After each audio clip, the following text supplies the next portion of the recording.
अर्जुन ने कहा बदला तो लेकर के ही रहेंगे। कैसे ही बदला ले। यहाँ पर भगवान कन्हैया के पास पहुंच गए माधव। ये बताइए अश्वत्थामा को कैसे मारे।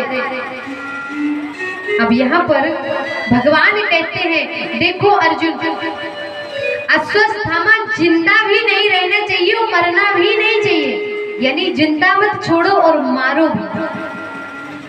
अब एक कैसे मरे और कैसे जिंदा रहे। अर्जुन समझे नहीं, प्रभु क्या कह रहे हैं, इसको जिंदा छोड़ भी दो और इसको मार भी दो, मैं समझ नहीं पा रहा।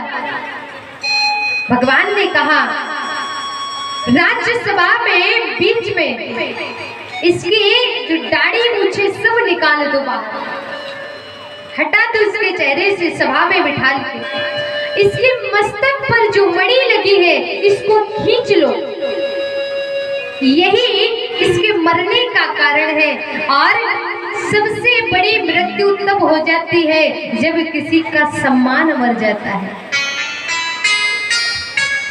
इंसान अपने सम्मान के लिए पूरा जीवन लगा देता है, लेकिन वक्त जब ऐसा बुरा आता है कि सम्मान को धुलने में 5 मिनट नहीं 5 सेकंड नहीं लगते हैं। पूरी जीवन की कमाई है इज्जत, और एक बार इज्जत गई कोई फिर पूछता नहीं है संसार में।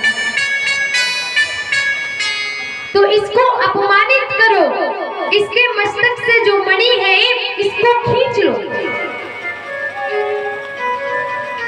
यही इसकी मृत्यु है।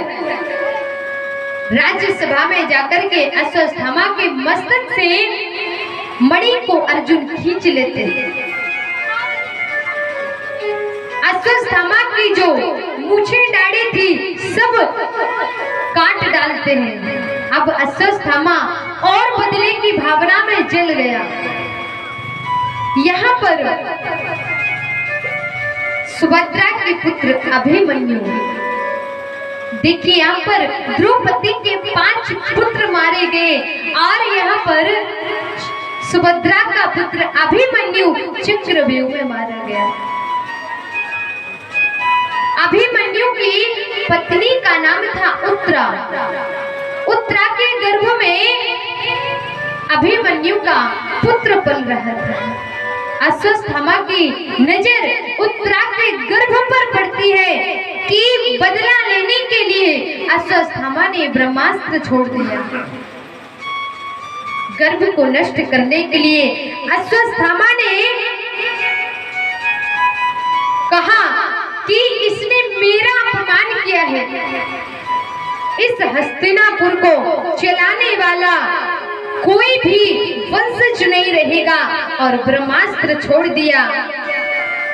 उत्तरा ने जब देखा कि ये ब्रह्मास्त्र मेरे गर्भ को नष्ट कर देगा, हाथ जोड़ करके उत्तरा भगवान को पुकारने लगती है, पाहि पाहि महायोगेन्द्रेव जगत पिते नयनम तद्भयं पश्चेयत् नत्वा परमेश्वर। हे जगत पिता जगदीश्वर त्राहि माम प्रभो त्राहि माम रक्षा करोमि। हे प्रभु रक्षा करोमि। हे प्रभु मेरी इस पुत्र की रक्षा करो, त्राहि माम प्रभु। हे जगत पिता जगदीश्वर, हे भगवान नारायण मेरे गर्भ को बचाइए। यहाँ पर भगवान अपने सूक्ष्म रूप में जाते हैं, एक रूप में जाकर के गर्भ में उस बालक की रक्षा करते हैं और गर्भ में दर्शन देते हैं। बाहर एक रूप में उत्तरा से पूछते हैं, बेटी अब कष्ट तो नहीं हो रहा? उत्तरा कहती है, प्रभु मुझे तो ऐसे ही लग रहा है मेरे गर्भ में एक अनंत उजाला, अनंत प्रकाश फैल रहा है। ब्रह्मास्त्र से अभिमन्यु पुत्र की रक्षा की। यहाँ पर उत्तरा के गर्भ से बालक ने जब जन्म लिया और जन्म लेते ही बैठ गए,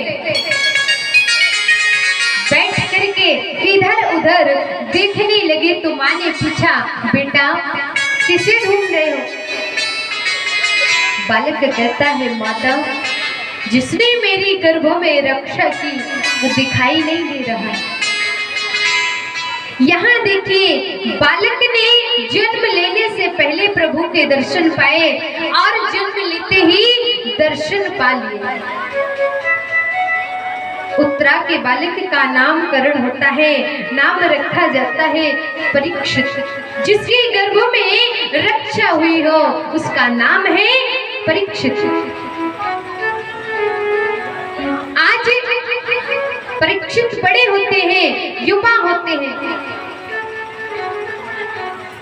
सभी विद्याओं से परिपूर्ण होते हैं कि यहाँ पर अब पांडवों ने सोचा कि परीक्षित का क्यों नहीं राज तिलक किए और अब उन्हें अपने उद्धार का मार्गदर्शन करें। यहाँ पर सभी पांचों पांडवों ने परीक्षित महाराज का राज तिलक किया। राज तिलक करके पांचों पांडव जंगल को जाने लगे। कहते हैं पहले के महापुरुष जब संतान कार्यभार संभालने की योग्य हो जाती थी तो उनको कार्य सौंप करके अपने उद्धार के लिए भगवान की शरण में चले जाते थे। और यहाँ पर पांचों पांडव जब जंगल को जाने लगे तो भगवान ने कहा, अपने जीवन का उद्देश्य लेकर के आए थे। तो यहाँ पर अर्जुन की एक भावना जागृत होती है और कहते हैं, प्रभु मुझे कलयुग कैसा आएगा, उस कलयुग का कुछ दृश्य दिखाइए।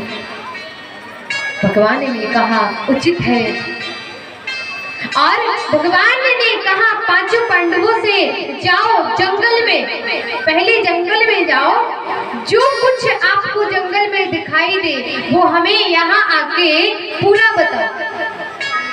अब पांचों पांडव जंगल में जाते हैं। जंगल में जाते हैं कि सर्वप्रथम धर्मराज को क्या दिखाई देता है। युधिष्ठिर जी ने देखा सर्वप्रथम कि एक हाथी जा रहा है। जंगल का राजा हाथी होता है। हाथी जा रहा है, हाथी के मस्तक पर स्वर्ण अक्षरों में वेद भाषा लिखी हुई है, लेकिन वह हाथी मांस का भोजन कर रहा है। ये युधिष्ठिर जी ने देखा। यहाँ पर आगे चलते हैं कि अर्जुन को क्या दिखाई देता है। अर्जुन ने देखा कि एक भारी शिला, बहुत भारी पहाड़ है, बहुत भारी पहाड़ एक चांदी के सिक्के को, छोटा सा चांदी का सिक्का है, उस चांदी के सिक्के को दबा रहा है।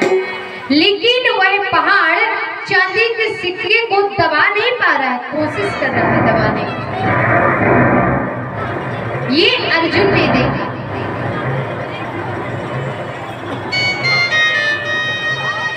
और यहाँ आगे और चलते हैं कि भीम ने देखा कि 5 कुआं है,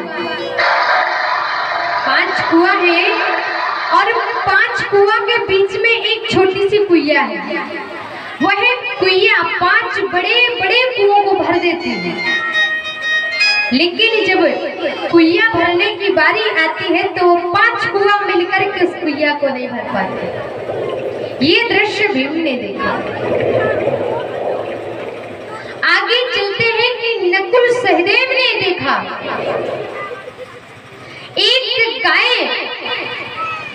एक गाय है और गाय अपने बछड़े को इतना चाट रही है कि उस बछड़े के शरीर से रक्त निकल रहा है, फिर भी गाय चाट रही है। ये नकुल ने देखा, सहदेव ने देखा कि एक गाय अपनी बेटी का दुग्ध पान कर बकरी दूध पी रही है, गाय बेटी का दूध पी रही है। ये सहदेव ने देखा। ये बड़े विचित्र दृश्य देख करके जैसे हस्तिनापुर को लौटते हैं पांच पांडव अपने अपने दृश्य की गाथा को बताते हैं। सर्वप्रथम युधिष्ठिर जी ने बताया, हाथी के जो मस्तक पर स्वर्ण अक्षरों में वेद भाषा लिखी है और वो भोजन मांस का कर रहा है, उसका मतलब क्या है? भगवान ने कहा, हे भैया, इसका मतलब ये है, कलयुग में ऐसे लोग होंगे जो बोलेंगे मीठी भाषा, लेकिन उसके घर में बुरा करने के लिए छुरी साथ में लेकर के चलेंगे। मीठा बोलने के मतलब कि जो मीठा बोलेंगे अपना काम निकालने के लिए, वो है वेद भाषा जो स्वर्ण अक्षरों में लिखी है। हाथी के मांस का भोजन का मतलब है कि कलयुग में लोग अपने मतलब का काम करेंगे और अगर काम नहीं बनेगा तो एक दूसरे का खून भी कर सकते हैं। मतलबी लोग होंगे, करेंगे कुछ और कहेंगे कुछ और। आपके घर में आए हैं, पूरा घर घूम लिया, आपको भ्रमित कर दिया, आपके घर में ये है वो है, लेकिन है कुछ नहीं। ये है हाथी की वेद भाषा का मतलब। अब आगे चलते कि अर्जुन ने देखा कि पहाड़ चांदी के सिक्के को दबा रहा है। भगवान कहते हैं, हे पार्थ, इस पहाड़ और सिक्के का मतलब है कलयुग में जो सत्य, दया, दान, धर्म है, धर्म के 4 चरण हैं। ये 4 चरण, 3 चरण हट जाएंगे, एक चरण धर्म का बचेगा कलयुग में। और ये कलयुग रूपी पहाड़ अधर्म है, और जो चांदी का सिक्का है वो है धर्म। अधर्म कितना ही धर्म को दबाने की कोशिश करेगा किसी भी प्रकार से, लेकिन अंत में विजय सत्य की ही होगी। ये था अर्जुन के सवाल का जवाब। भीम ने देखा कि 5 कुआं और बीच में कुइया 5 कुओं को भर देती है, लेकिन जब कुइया को भरने की बारी आती है तो वो 5 कुआं मिल करके उस कुइया को नहीं भर पाते। इसका मतलब क्या है भीम भैया? इसका मतलब है कलयुग में ऐसी संतानें होंगी, मतलबी संतानें, माँ बाप मजदूरी करके अपनी संतान को उच्च काबिल बनाएंगे, लेकिन जब संतान का कर्तव्य की बारी आएगी कि माँ बाप को खुश रखे तो वो अपनी बीवी के पल्लू से बंध करके माँ बाप को छोड़ देते हैं, भूल जाते हैं कि ये हमारे माँ बाप हैं। अरे वह माँ बाप पूरा जीवन की कमाई आपकी पढ़ाई लिखाई, खाने पीने में, हर चीज में बिता देते हैं। माँ 4 दिन भूखे रह करके अपने बेटे की पढ़ाई के लिए पैसा इकट्ठा करती है। आज मिनिस्टर बनने पर बेटा माँ बाप को पहचानने से इनकार कर देता है। ये है 5 कुआं और कुइया का मतलब कि जब माँ बाप को खुश रखने की बारी आएगी तो बेटा 5 बेटे मिल करके माँ बाप को खुश नहीं रख पाएंगे। वही माँ बाप 5 बेटों को खुशहाल रखते थे। ये था भीम भैया के सवाल का जवाब। अब नकुल ने देखा कि गाय अपने बछड़े को चाट रही है और इतना रक्त निकल रहा है कि फिर भी चाट रही है। इसका क्या मतलब है प्रभु? भगवान कहते हैं नकुल, कलयुग में इतनी ममता बढ़ जाएगी माताओं की, इतनी ममता बढ़ जाएगी कि बच्चों का जो भविष्य है वो खतरे में पड़ जाएगा। बच्चे स्कूल में पढ़ने के लिए नहीं जा पाएंगे, उनकी बाल्य